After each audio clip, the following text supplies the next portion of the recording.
అన్నా, ఈ ఉంగరం పెట్టుకొని డబ్బులు ఇవ్వరా? ఉంగరం పెట్టేంత కష్టం ఏమొచ్చింది తమ్ముడు? ఇంట్లో కొంచెం అవసరం ఉందన్నా. ఉంగరం ఏంటి తమ్ముడు?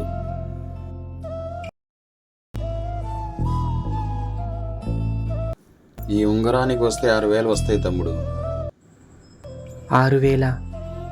6,000 సరిపోవన్నా. 10,000 ఇవ్వండి, వచ్చే నెల కట్టేస్తాను. చాలా అర్జెంటు. రావు తమ్ముడు, వస్తే ఇవ్వనా? ప్లీజ్ అన్నా, ఎలాగోలా ఇవ్వండి అన్నా.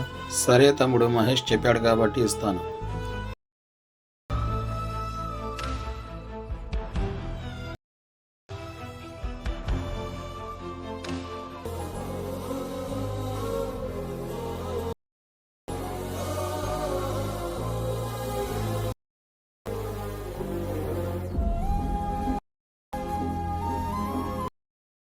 చాలా థ్యాంక్స్ అన్నా. నేను లేట్ అయినా ఉంగరం తీసుకెళ్తాను, ఇంకెవ్వరికి ఇవ్వద్దు. సరే తమ్ముడు, నేను ఎవరికి ఇవ్వను, నువ్వు చెప్పింటే అని కట్టేయి. సరే అన్నా. సరే.